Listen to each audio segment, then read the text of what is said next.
Hey everybody, it's Professor Holmes. Welcome to week three's overview lecture. In this lecture, we're going to cover most of the aspects of the period from just after World War I to just after World War II. You'll see that in week four, I've got some other topics I just feel like I can't quite cram into this week's. But for the most part, I'm going to cover this period as well as I can today. As always, my goal here is to provide overview. I'm going to ask you to refer to American Yop to fill in some of the details I don't get to because I'm trying to keep these lectures at a manageable length. Last week I got it to about an hour, hoping to keep this one the same or even a little bit shorter, but I am a history professor. It's a little bit hard for us to talk about this stuff without going on and on, but I'm going to do my best to keep it brief, just hit the key points, and ask you to fill in some of the details with the American Yop. So the first thing I want to talk about for this period is the economy. We're going to start with the 1920s, what we often call the Roaring Twenties. Then we'll go through the Great Depression, and then see where we get by the end of World War II. So some of you are probably familiar with this term, Roaring Twenties. The 1920s have a sort of reputation for being this time of accelerating technology, kind of exciting culture, like if you've ever seen like The Great Gatsby or something like that, that sort of cultural world of speakeasies and flappers and all of that stuff, but also kind of an economic boom time. And there certainly are some elements of truth to this. The 1920s did see, for most of the decade, pretty impressive gains in Wall Street investments and the stock market and stuff like that. But I want to focus more on kind of how the economy is changing. If you think about the Gilded Age and most of what we covered in in week two's overview lecture, when we think about the Gilded Age economy, it's primarily industrialization that's kind of feeding itself. So if you think about something like the railroad, which is kind of the ultimate symbol of the Gilded Age economy, the railroad is primarily driving other big industries. So like steel, timber, oil, glass, all these sorts of things are primarily feeding other industries. What we're going to see starting in the 1920s, really accelerating in the 1920s, is a shift toward an economy a little bit more like what we experience today, where the economy is primarily driven by consumption, by people like us buying things, right? Most people back in the Gilded Age weren't buying drums of oil or ingots of steel or something like that. Other businesses were buying that stuff. But now, if you think about, the big businesses we're all familiar with, the most famous companies in the world, Amazon, Tesla, Apple, whatever, those are all successful because we buy the stuff they make. That's an important shift that really takes off in the 1920s. And a lot of this is kind of a continuation of the increased production we saw in the Gilded Age, right? In the Gilded Age, we saw America really accelerating its shift from being this kind of slow-paced, rural, agricultural sort of economy to one that's more urban and industrialized. By the 20s, that concept has continued to accelerate and expand. You get increasing production, you get new streamlined techniques, especially things like the moving assembly line. A lot of this stuff, if we think about the railroad as the ultimate embodiment of the Gilded Age economy, a really good sort of image to think about with the 1920s economy is the automobile. And the ultimate example of that is Ford Motors and Henry Ford. Henry Ford's important for a lot of reasons in American history at this period, but one of his biggest contributions is increasing production through new techniques, especially this thing called the moving assembly line, where basically a car, the sort of chassis of a car, works its way on a conveyor belt, and each worker just does kind of one repetitive task over and over. Again, this is an extension of stuff we talked about back in the Gilded Age, but it's kind of perfected by Henry Ford, where basically a big heap of raw materials goes in this end, and a car comes out this end a few hours later or a couple days later, depending on what we're talking about. So the ultimate example of Ford's contribution is what you see here, this thing called the Model T. Very simple, very straightforward. The idea, Ford's idea was we need to make a nice, cheap, affordable car that pretty much anybody can get. They're not fancy, they're not flashy, they came in only one color, that's black. And sort of this is kind of like a transitional moment, right? We've got Ford with this idea that we want to create a car anybody can make. We're going to do that. Sorry, anybody can buy. We're going to do that by streamlining production, keeping our costs low, stuff like that. And it worked really, really well. Like you've probably seen pictures of the 1920s where it's just like hundreds of cars that look exactly the same. They're all black. They're all really identical, very simple, very utilitarian. And I think his competitors noticed that. Okay, fine. Henry Ford's really good at making a car that's cheap and it works well and all that.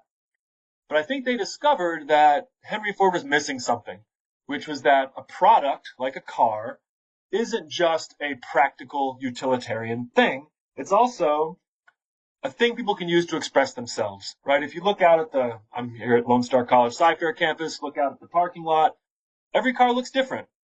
And that's for a reason, right? They're different colors, different designs, different models.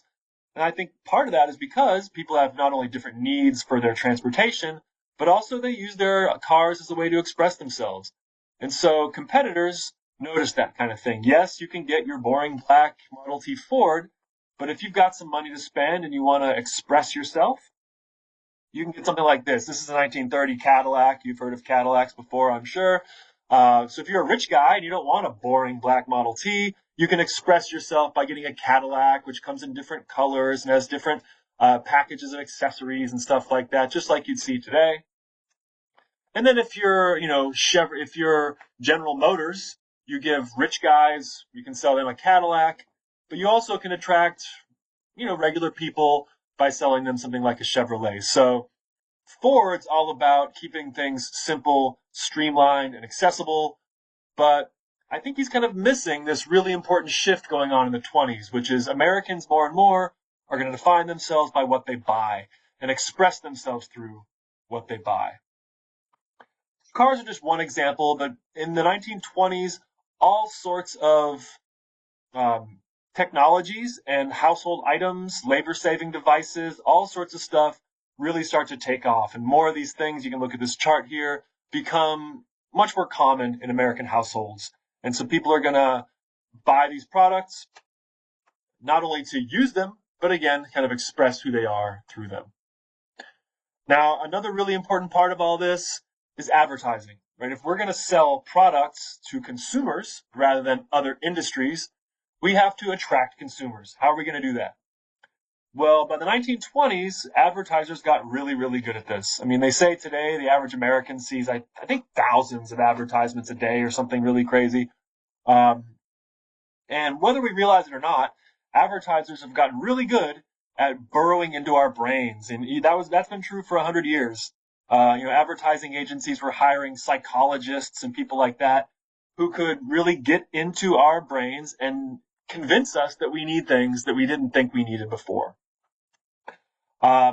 If I were in a face-to-face class, I'd spend more time on this. I'm going to go through this pretty quickly.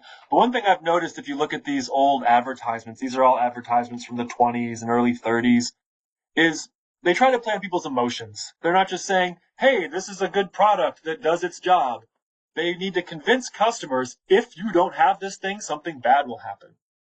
And one of the patterns you see is they kind of play on fear. So this advertisement, again, I don't have time to look at all the fine print and stuff, but the gist of it is, if this woman wants to get to this man's heart, there's a famous phrase, the way to a man's heart is through his stomach. Well, this man is not going to want this woman if she has warm food coming out of her refrigerator. So there's kind of a story being told here. If you want to attract this man, you need to attract his stomach. To do that, you need the right refrigerator. So all these ads are going to tell us a story that are going to make us kind of anxious that if we don't have this product, something's going to go wrong in our lives. So it could be you're going to fail to attract a romantic partner. It could be that there's something wrong with your kid, which is a very powerful appeal. This is a story about it. You can pause the video and read the text. But basically, this little girl is doing poorly in school because she has constipation, and the doctor recommends Post cereal to solve that problem. This is another kind of uncomfortable one. This is about what we might call feminine hygiene. This mom doesn't exactly know how to talk to her daughter about that topic. So here, this product will solve your problem. And in this case, the product is Lysol disinfectant. We've come a long way since then. Again, fear, halitosis, as you probably know, is bad breath. This woman is afraid she'll be unpopular because of her bad breath, but you can solve that problem with Listerine. Listerine, of course, still around today, solving all those problems. So this economy is booming as people are discovering all sorts of products that didn't even exist maybe 10 years earlier that now they think they need. And so the 1920s economy is humming along. It's attracting customers. It's based on consumption. When you base an economy on consumption, as we have today as well, people are going to want more things than they can afford. And so credit becomes a huge part of this. You need to allow people to buy things they don't have the money for. Of course, this goes right up to today as well. Americans today have well over $1 trillion in credit card debt. We can trace that back 100 years. They didn't have credit cards, but they did have credit accounts. And of course, stores made money on this because they could charge interest. A lot of stores like Sears and other department stores at that time actually made more money from their credit departments than they made selling products to people. And then the other famous part of the 1920s economy is the stock market is just booming throughout the decade. Now, the savvy viewers among you have noticed this is half of a chart. I've literally cut this in half for a pretty obvious reason that some of you probably know. But if you had invested your money in the stock market at the beginning of the 1920s, you had a lot of money in that account 8 or 9 years later. And there's kind of just this orgy of stock market investing in this period. I won't get into the economic details of this, but the stock market was seen as this sort of foolproof thing. So people actually borrowed money in order to invest it. Hope it's obvious this is from The Onion, which is a satirical newspaper. This is not a real headline. But it is kind of the attitude of that time. Whatever money you can get, whatever money you have, whatever money you can borrow, put it in the stock market and you'll make a killing. And that's all going great through 1929. It all works well as long as the stock market keeps going up, which people had convinced themselves it always would. But I know, and you probably know, that's not always going to be the case. And so in 1929, that stock market crashed. Something like 90% of the value of the stock market was lost within a couple of years. Thousands of people lost their investments. Now, it's worth pointing out, most people didn't have stock market investments. The average person didn't lose their savings in the stock market crash in 1929 or in the early years of the Great Depression. But maybe their employer invested unwisely and lost everything. Maybe their bank invested unwisely and lost their deposits. We'll talk about that a little bit as we transition into the Depression here. But you can kind of think of the 20s as a rise and fall story. It's this fantasy people had that things are just going to keep going up, up, up, up forever. But the easy cliche to apply to that is what goes up must come down. And so now we enter this period called the Great Depression. Here are the sections of American Yawp that cover this in a bit more detail. The fundamental fact of the Great Depression is that banks and businesses start to go under, people lose their jobs, and the economy falls apart. And there's all sorts of things that fed into why this happened. Certainly the stock market is part of it. But again, most people did not have stock investments. Most people did not lose everything in the stock market. So there must be more to it. A lot of historians, including myself, would argue there were actually warning signs of this way before it happened.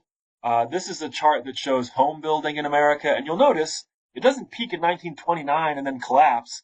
It had actually been declining since the mid-1920s. And I would argue that a big part of this is that we've already talked about the fact that the economy is based on consumption, which means people have to consume to keep the economy going. And what you find is that during the 20s, consumption was actually declining in ways people weren't noticing.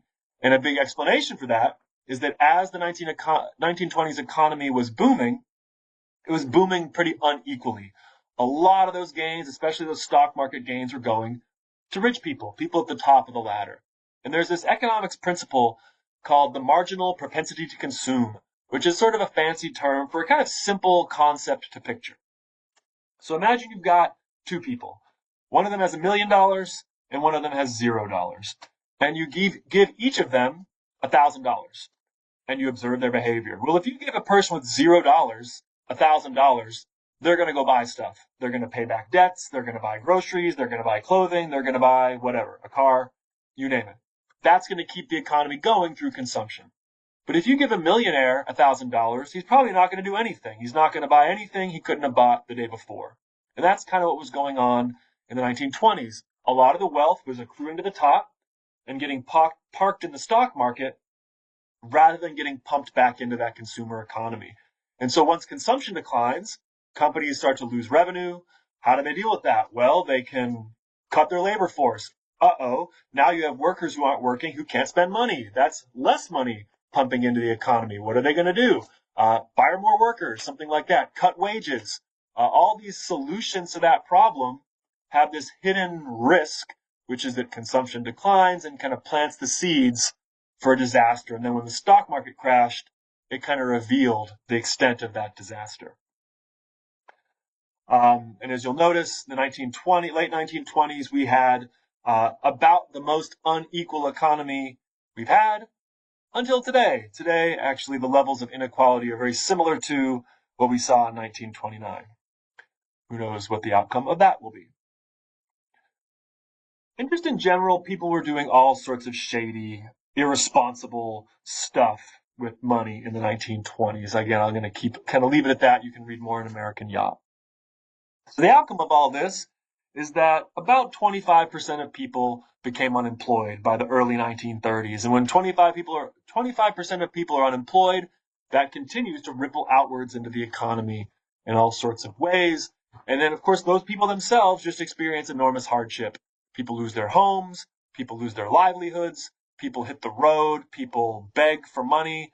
Here you see, kind of families struggling by the side of the road. You see a shanty town. I don't know if you can tell, but on the left, that image is a shanty town built on Central Park, which today is some of the most valuable real estate in the world.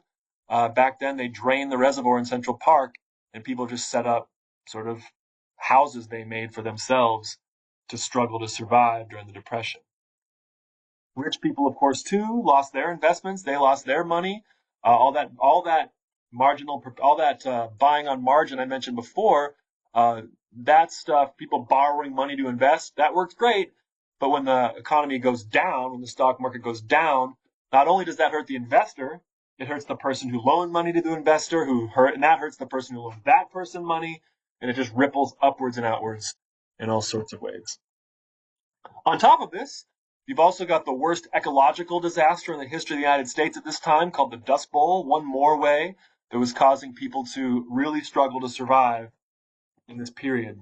This is hitting everybody, but it's hitting some groups disproportionately badly. For example, for African Americans, the unemployment rate was about 50%, double what it was for white Americans at that time. For Mexican Americans, back in the 20s, when times were good, the United States was actually actively recruiting people to come from Mexico to work on American farms. Once the economy went down and the United States realized there wasn't enough to go around, the very same people they were actively recruiting to come work on American farms were the first to be kicked out of the United States. In many cases, in some of these cases, these were American citizens. Kids born in the United States were forcibly deported. What are we going to do about this? When the economy crashed, the president was Herbert Hoover. Again, I'm going to try. I can already see I need to kind of accelerate here a little bit to get through this stuff in about an hour.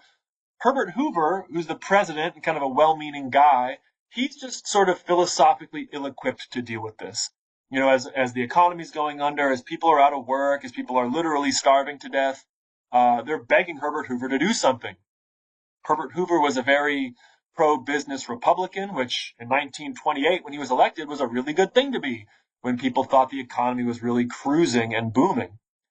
But as a pro-business Republican, Herbert Hoover was very reluctant to embrace bold government action once the economy tanked. He didn't think it was the government's job to give people jobs or give people handouts or anything. Sorry, I got to get the motion detector, turn my light off. There we go.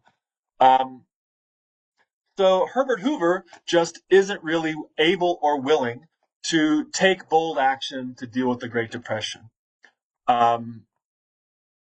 His idea was that if the government gets too involved in people's lives, it's going to reduce their individualism. It's going to make them dependent upon the government. And so as people are clamoring for help, Herbert Hoover's idea is, well, that's just not the federal government's job. You can go to your local city, you can go to your local charity, they can help you, but the federal government really can't. And so after a couple of years of this, throughout 1929, throughout 1930, 1931, Herbert Hoover keeps saying, hey, prosperity's just around the corner, stick with it. It's not our job to really bail you out. And as things just keep going down, those ideas become less and less popular. By the very end of Hoover's presidency, he did end up taking what, in hindsight, were pretty bold actions to try to bail out banks and businesses through something called the Reconstruction Finance Corporation. But it was kind of too little too late. He did also initiate a big construction program like the Boulder Dam, what's now called the Hoover Dam, to help put people to work. But again, too little too late. Coming into 1932, Hoover's in big trouble. He had won very easily in 1928, but by 1932, Hoover does not have a lot of friends across the United States. And people are looking for something new. And the Democratic Party nominated a guy named Franklin Roosevelt. You can probably kind of predict where this is going. This is the election map in 1928. Hoover destroyed his Democratic rival, Al Smith. So everything's looking good for Herbert Hoover in 1928. You can probably predict what this map is going to look like in 1932 after 3+ years of depression. Hoover won almost no states. Roosevelt crushed him in the election because people want a more bold solution to the problem of the Depression. So Roosevelt comes in and offers what he calls a New Deal. The idea being the government's going to be much more aggressively and actively trying to address the problems of the Great Depression. Big structural ones, but also just trying to put people back to work.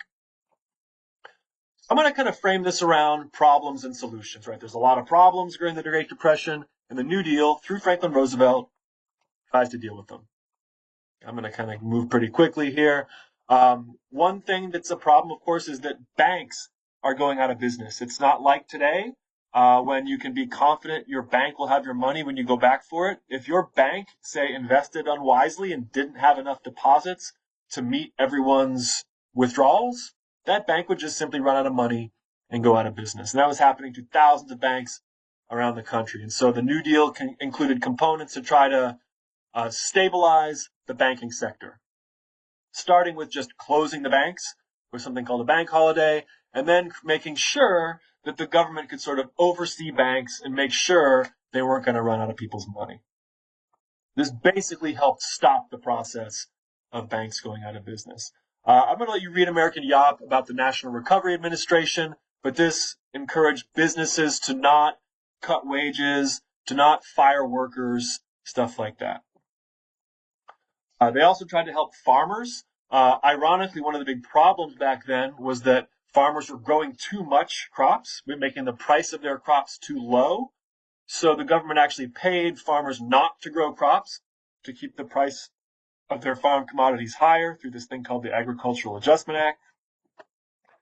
And then one of the most famous parts of the New Deal is just the government started putting people to work. Millions of people were basically hired by the federal government to do all sorts of stuff. In the case of the Civilian Conservation Corps, they worked on national parks and blazed trails in national parks and stuff like that. Almost entirely putting men to work. The assumption was whatever jobs are available should go first to men. All sorts of big construction projects were financed by the New Deal. If you ever go to New York City, there's something called the Lincoln Tunnel that leads from New Jersey to New York City. That was built through the New Deal. Here in Texas, the port of Brownsville, you see pictured here, that was built through the New Deal. By the end of the New Deal, not only is the government financing things like construction projects, but they're paying artists to produce, say, murals, photographs. I'm sure a lot of you have seen this picture before. This is part of the New Deal's effort to pay artists to document what was going on during the New Deal. This is through something called the Works Progress Administration, which is also mentioned in American Yop. The government also had an interest in preventing this sort of thing from happening again. So a couple of things that are still in place, like the FDIC, were put in by the New Deal. The FDIC basically insures bank deposits up to a couple $100,000. So as long as you're depositing less than $200,000, which I'm guessing most of us are, the federal government guarantees your money will be there when you come back for it. Even if your bank unwisely invests it or too many people go to get their money out, you'll get your money back through this federal insurance program. That's still in place to this day. The government also created some sort of structural bodies to oversee the economy, like the Securities and Exchange Commission, the SEC. Some of you have probably heard of that. The Wagner Act, which you can read more about in American Yop, supported labor unions. Again, in an economy based on consumption, we need workers with good paychecks so they can pump that money back into the economy. The Wagner Act helped to do that. And then probably the most famous part of the New Deal is Social Security. The most famous part of Social Security is checks for retired workers, for senior citizens. That's still a big part of it. It also includes unemployment insurance, some supplemental pay for food for children, stuff like that. Now, part of this is meant to just be nice, right, to make sure that old people have money to get by when they're too old to work or when they're retired. But again, think about the idea that the economy runs on consumption. If we keep sending people checks, people pay into this fund, we send checks to people every month, they're going to spend those checks, and that's going to keep pumping money back into the economy. And of course, that's been in place ever since as well. I mean, Social Security is still, again, I don't want to get too sidetracked here, but still a major point of discussion in modern politics and how the federal budget should work and stuff like that. And even pretty hardcore people who want to cut federal budgets and cut federal spending, including people in the current Trump administration, generally speaking, they don't want to touch Social Security because it's hard for a government to take away something they're already giving people, right? For generations, for my whole life, plenty of conservative politicians have said we need to cut Social Security because it's too expensive, but it doesn't happen, primarily because no politician wants to be the one to start taking away checks from people or reducing benefits people are already receiving. But in the decades to come, who knows what will happen. Now, we got to pay for all this. I mentioned the same thing back when I talked about the progressive era in week 2. This is going to be paid for by taxation. And you'll notice the tax brackets go very high in terms of the percentages, but primarily on really high incomes. One of the messages this sends, again, somewhat similar to what we saw in the World War I era, is that rich people should pay for this. If you're a regular earner like you, like me, and you're making less than $93,000 a year, you're paying 4% for your taxes. But if you're making, say, millions of dollars a year, if you're like a corporate CEO or something like that, once you get past about $1 million, you're giving a very hefty percentage of your paycheck in federal taxes. So like if you make, say, $2 million, every dollar you earn past, you see there, 2.2 million, you're giving 62 cents on the dollar to that to the federal government. So the New Deal is pretty popular, right? You see, this kind of shows Roosevelt's popularity because Roosevelt's trying to do something about the Great Depression. Plenty of people were critical of Roosevelt, right? People on the conservative side said this is too much government, too much taxation. A lot of people on the left actually thought it wasn't doing enough. But it did attract a lot of people. So, industrial workers, they joined what we call the New Deal Coalition. A lot of farmers joined the New Deal Coalition. A lot of African Americans joined the New Deal Coalition because it did give job benefits, primarily to black men. A lot of women supported the New Deal because Roosevelt was the first president to put a woman in the cabinet. You see her here. Her name is Frances Perkins. She was the Secretary of Labor. So the New Deal became kind of the heart of what is now the Democratic Party. To this day, the Democratic Party is still very focused on a lot of the same priorities and policies the New Deal was almost 100 years earlier. So the big legacy of all of this is just an enormous increase in the role of government, right? When we start the Great Depression, Herbert Hoover's idea is that this is not the government's job. By the end of the Great Depression, the government's taken on all sorts of new roles, right? supporting unions, providing Social Security, regulating banks, regulating businesses.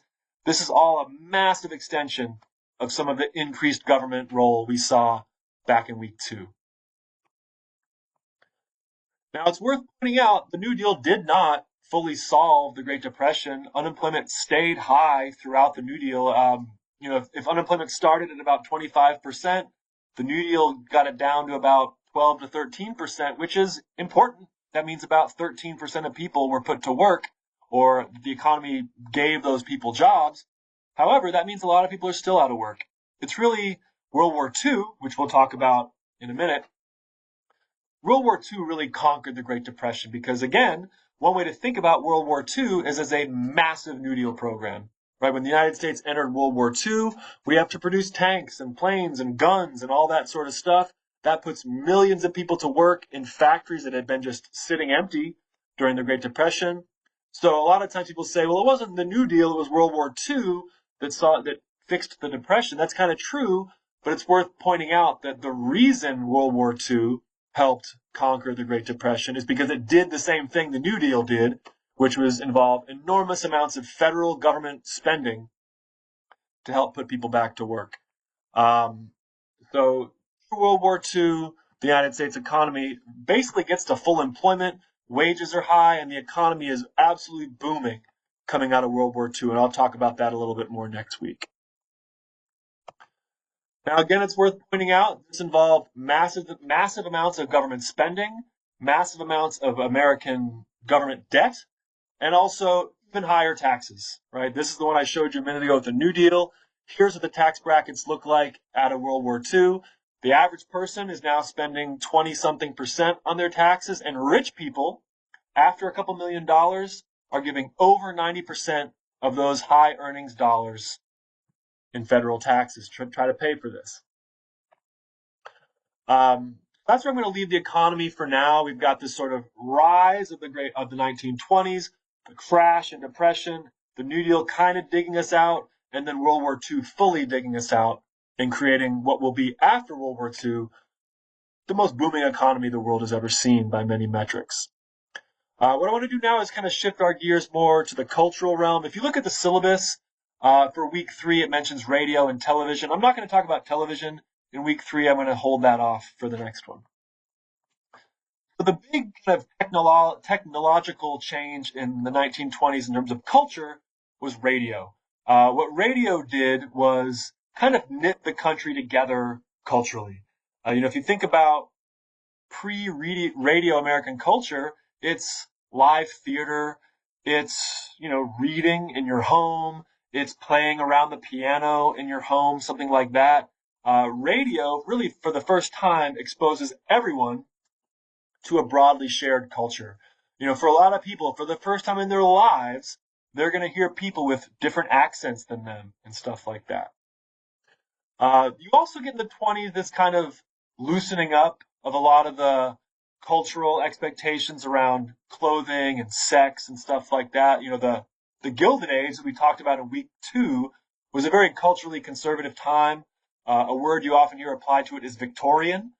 Victorian culture was very upright and proper. This is when you've got, women wearing dresses that cover them all the way from their neck to their wrist to their ankles. Very kind of culturally and sexually conservative. Whereas by the 20s, things start to loosen up. You get the famous emblem of the 20s you see here, which is the flapper.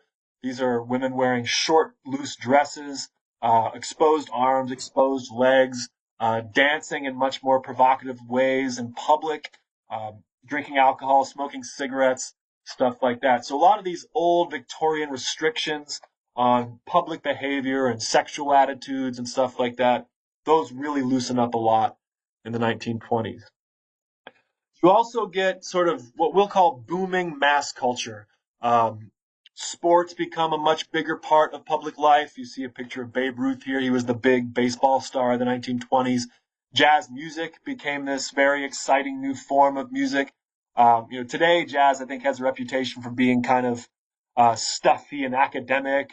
But at the time, jazz was kind of seen the way rock and roll will be seen in the 50s, the way something like hip hop is seen in the 21st century, as very kind of pushing the boundaries of sexual restriction and stuff like that. There's my light again.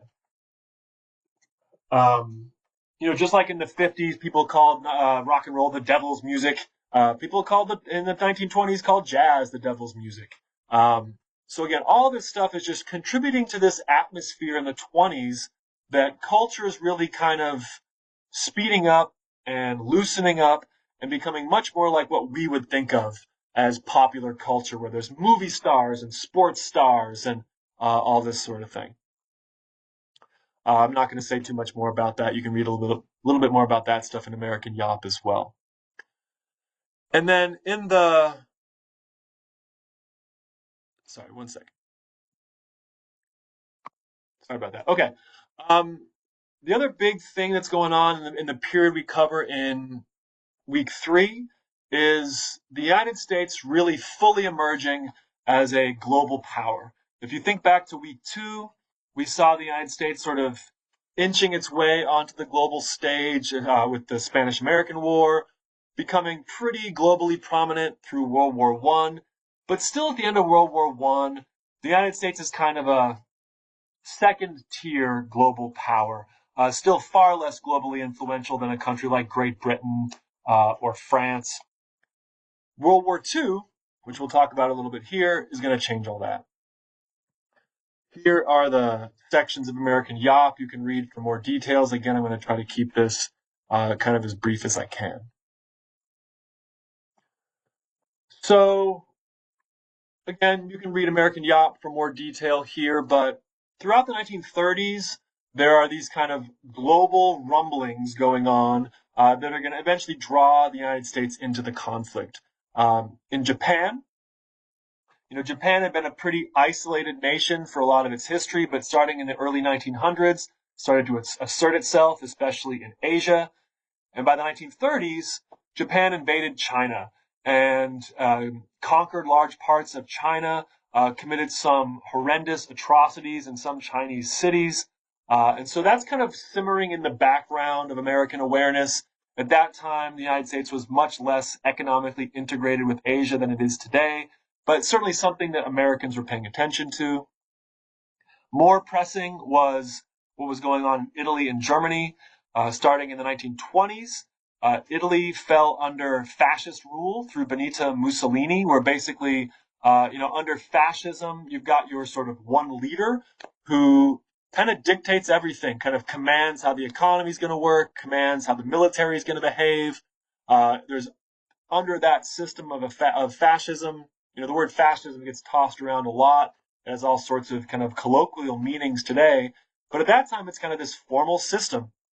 And the idea was that through fascism, a nation will kind of mobilize its economy, mobilize its military in the name of kind of national strength.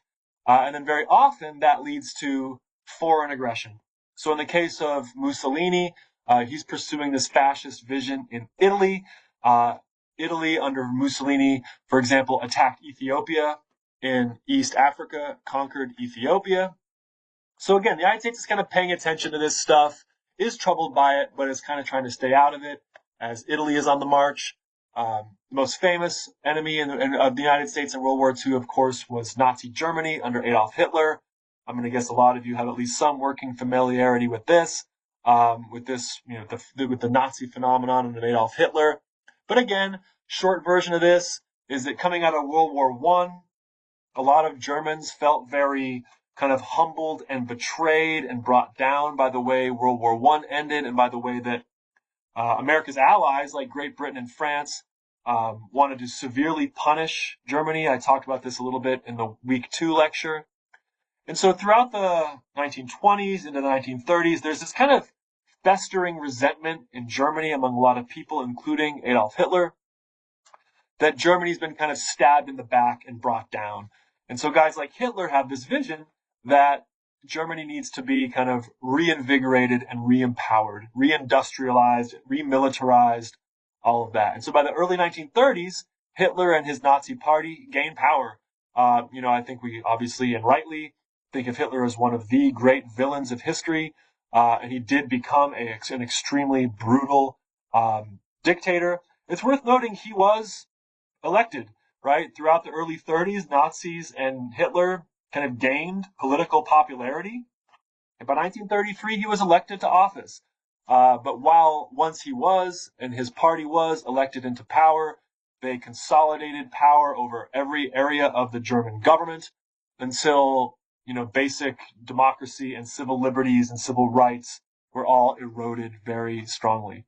And so just like Japan and Italy, I shouldn't say just like, similar to how Japan and Italy had invaded its neighbors, Germany also started to pursue a militarily aggressive policy across Europe, invading some neighbors, for example, sweeping through France, Holland, Belgium, into Scandinavia, and then into Poland. And it was the German invasion of Poland that really started to draw other European nations and eventually the United States into a war against Germany.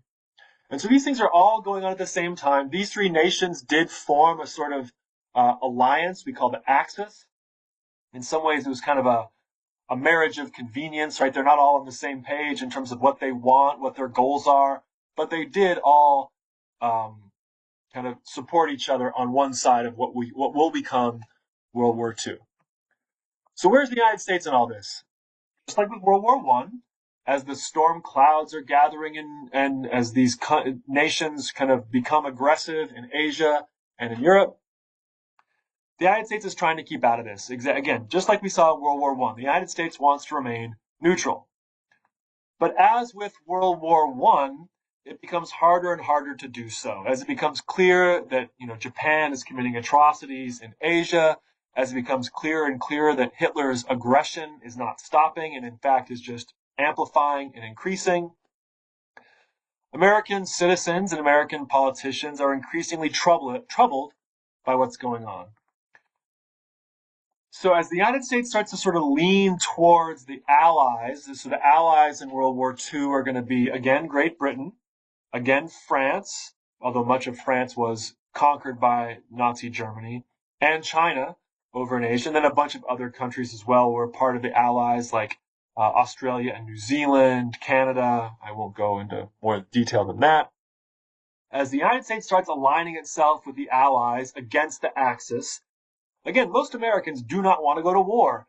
These are people who remember the horrors of World War I. American men don't want to go fight again. American women don't want their sons and husbands to go fight again. Of course, it's only men fighting in the military at that time. So bit by bit, the United States is getting kind of drawn into this war economically and politically, but not yet militarily. The United States starts to support the Allies by doing what the United States does best at that time, which is produce stuff. And I talked about this in the economy section a little while ago that, for the 30s, throughout the 30s, the Depression's going on. There's a lot of factories just sitting there. There's a lot of people not working. Once World War II is starting to ramp up, there's a massive global demand from the Allies for tanks and ships and guns and all that stuff. Well, the war is not happening here. So American factories are just sitting there ready to go. American workers are just sitting there ready to go. And so the United States starts producing stuff for the Allies. And functionally, the United States created this program called Lend-Lease. Lend implies we're kind of letting people borrow stuff, but people can't exactly borrow bullets. So essentially, we're just kind of producing the stuff the Allies need for the war, but not yet entering the war militarily. Well, that all changed in December of 1941. One of the ways the United States was trying to limit the aggression of Japan was through an embargo, where basically the United States was making it impossible for Japan to trade for the things they needed, right? They need, countries need all sorts of resources to fight wars, right? They need oil and steel and all this sort of stuff. The United States was making it impossible for Japan to get those things. And so what that created was this atmosphere of desperation. Japan felt like they were kind of hemmed in and unable to fight their war. And they had this idea, which in hindsight was a bad idea, which was, if we just strike the United States, it will so demoralize them that it will get them out of our business and we can go back to waging our war. And so Japan had this idea that they would just in one fell swoop knock the United States out of its participation in World War II by attacking this naval base at Pearl Harbor in Hawaii. That happened on December 7th, 1941. Looking back, it seems kind of obvious that this probably would have the opposite effect, which was to draw the United States into the war. It was probably pretty obviously, looking back, a strategic mistake, but that is what Japan attempted to accomplish, and it did have the opposite effect. This forces, essentially, the United States to join the war militarily. So the United States declares war against Japan, and then Germany declares war on the United States. And so that kind of solidifies this idea. We got the Allies on one side, with the United States, Great Britain, what's left of France, China, against the Axis of Japan, Italy, and Germany. And so it's kind of two wars in one. In what we call the Pacific Theater, the United States and its allies are up against Japan, and the goal is basically conquer Japan. Now, Japan is a series of islands across the ocean, and so what you get is this thing that historians call island hopping, where basically the United States and its allies are bit by bit, island by island, working their way westward across the Pacific, northward from Australia, which was again another major ally of the United States. The goal being essentially conquer Japan, and we'll talk about how that was accomplished in a few minutes. And then in Europe, the goal is conquer Germany. But again, kind of easier said than done when Germany controlled militarily not only much of Europe, but much of North Africa as well, making it very hard for the Allies to just go to Germany and conquer Germany. Germany was well protected by areas they'd already conquered earlier in the war. So this mobilized millions of American soldiers, millions of civilians, all these people needed to wage the war. Again, as I mentioned, it also mobilized the economy. The entire American economy and social system, political system, gets organized around winning this war. One of the really pivotal moments, if you look back at the map, again, the goal is to get to Germany. Again, easier said than done. So the Allies did do a bunch of stuff. They worked their way north up Italy from Africa. Meanwhile, the Soviet Union, another major U.S. ally, I apologize, I forgot to mention that before, but a major ally of the United States in World War II is the Soviet Union. They actually do most of the heavy fighting in Europe in the early years of the war because even though Hitler had signed a pact with the Soviet Union promising not to invade, he's Adolf Hitler. You cannot trust him. And so he promised he wouldn't invade the Soviet Union, and then he did. So this brought the Soviet Union in on the Allied side as well. And again, they did most of the fighting in Europe in World War II. Just to put some numbers on this, and I'll come back to this when we talk about the Cold War in week 4. By the end of World War II, the United States lost about 400,000 people. That is a lot. The Soviet Union lost about 27 million people in World War II, soldiers and civilians, so they're bearing an unbelievable human cost of this war.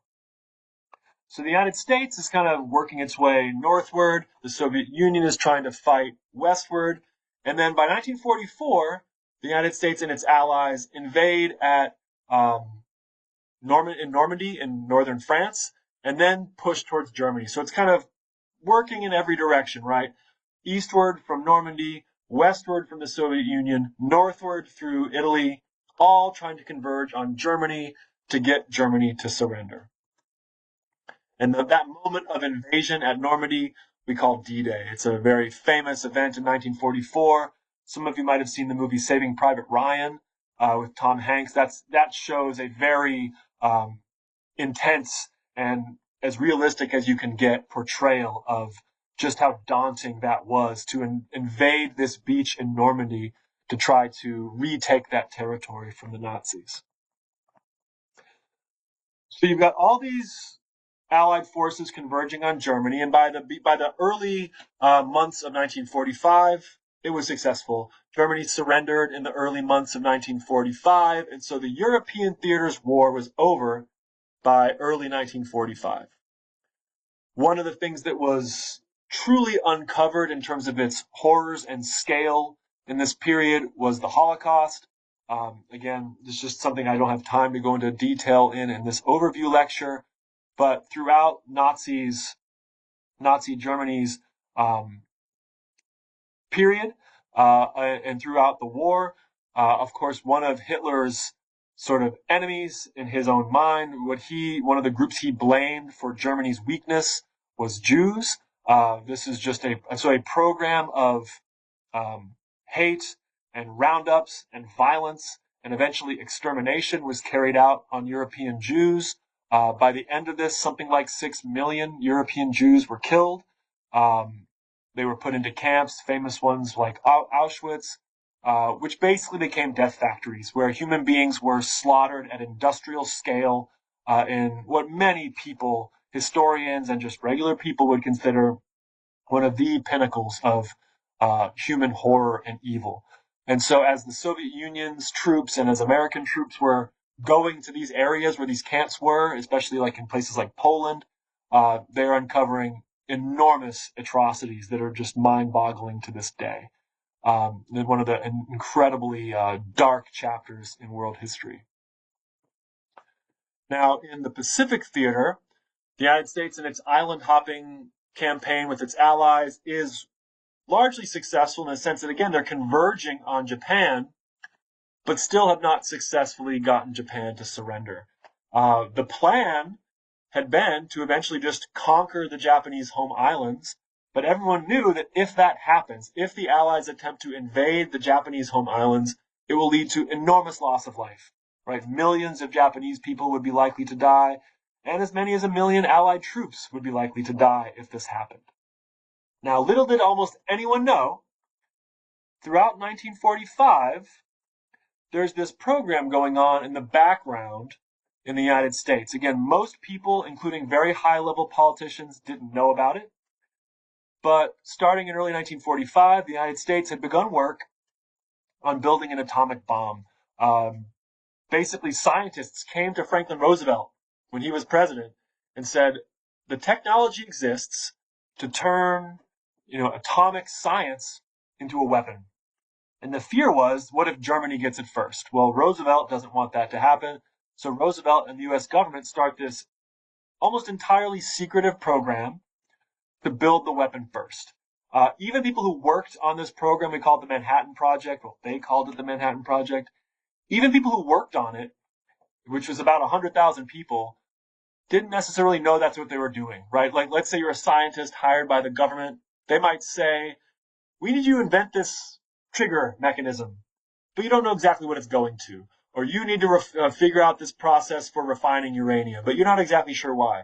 But a handful of people, including Robert Oppenheimer, for those of you who saw that movie that came out a couple of years ago, they know what they're building is this bomb, which has the potential to be the most powerful weapon human beings have ever created. This was so secretive that even Harry Truman, who was Roosevelt's vice president, didn't know about it. Roosevelt died in April 1945. So at this point, the war in Europe was over, but the United States is still trying to get Japan to surrender. Harry Truman becomes president. He doesn't even know the atomic bomb exists, so they tell him, hey, we're working on this weapon. Of course, that's good news to him, because he sees any weapon that the Allies have as a way to bring this war to a close. By the summer 1945, in July, the United States successfully tested the atomic bomb. So it's ready to use. Now, people today, when they debate, like, should we have dropped the atomic bombs to Japan? Could we have avoided it? Those are really interesting questions to ask and to debate. But it's worth noting that those questions kind of weren't being asked at the time. At the time, almost everyone involved just assumed, if we build this weapon, we will use it. So at no point was Harry Truman ever really saying, well, how can we avoid using the atomic bomb? Should we really do this? The assumption was, if it's ready, we're going to use it.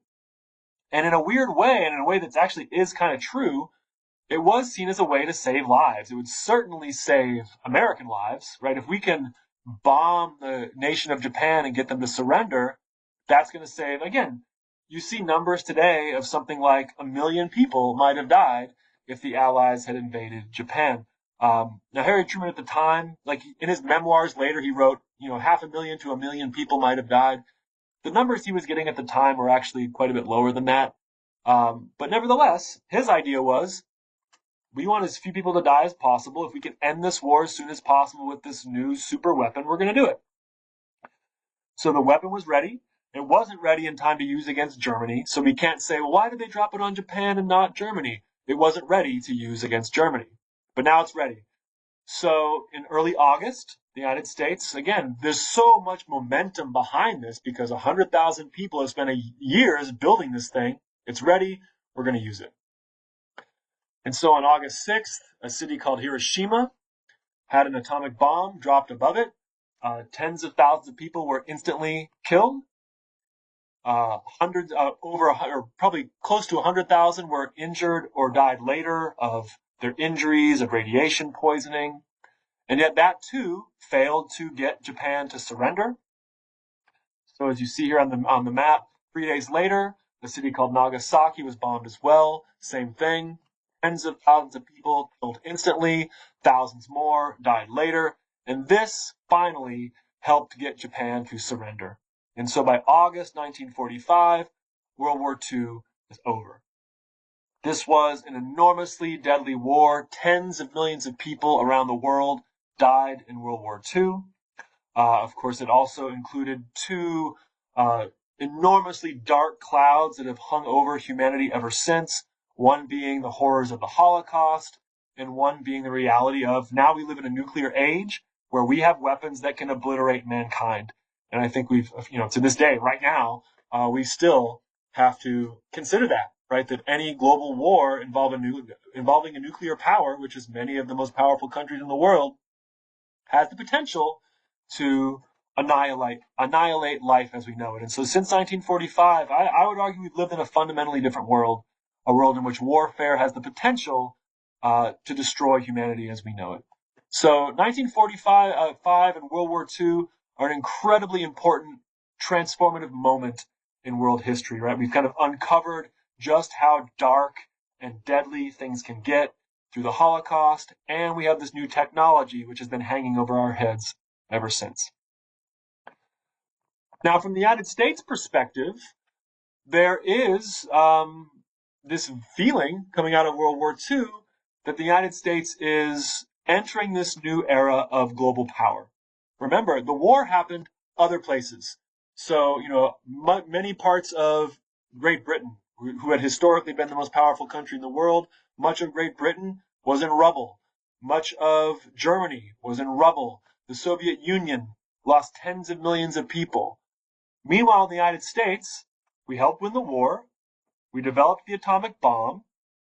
We rescued the economy from Great Depression.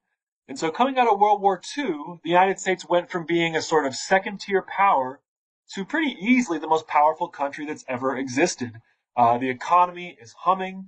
We're going to enter into a period of pretty impressively shared prosperity, during which the United States is clearly, we'll talk about the Cold War next week and about the United States versus the Soviet Union.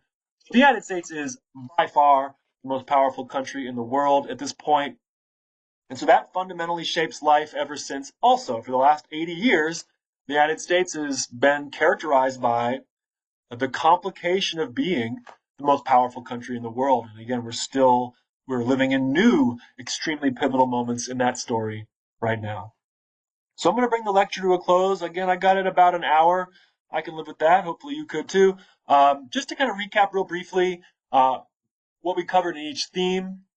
In the economy theme, we go from the rise of the 20s to the crash of the 30s to the United States economy being an incredible juggernaut by the end of World War II. In the politics theme, we've got the rise of Roosevelt and the Democrats. Before that, there had been an era of kind of business-friendly Republican rule in the 1920s. But through the 30s and 1940s, you have an incredible expansion in the role of federal government, right? All those programs in the New Deal, plus the mobilization of World War II. The American government is doing all sorts of stuff it didn't do before, and that's going to be paid for by higher taxes than it existed before. So politics is going to enter this era kind of broad agreement, right? We live in a world today where Democrats and Republicans can't seem to agree on anything. But coming out of World War II, there are differences between Democrats and Republicans, but for the most part, there, especially compared to today, incredible overlap in terms of the priorities of Democrats and Republicans. Republicans might have complained about the New Deal, but they're not going to get rid of Social Security.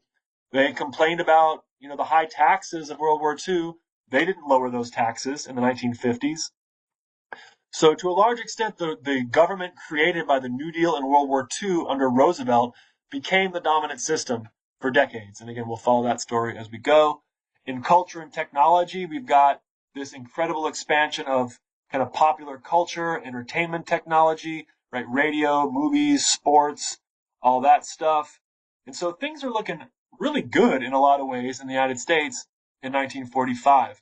And then in terms of America's global situation, America enters this period as the most powerful country in the world, but again with this enormous sort of nuclear cloud metaphorically hanging over us, and we'll talk about that in subsequent weeks as well. So, thanks for sticking with me for an hour in week 3.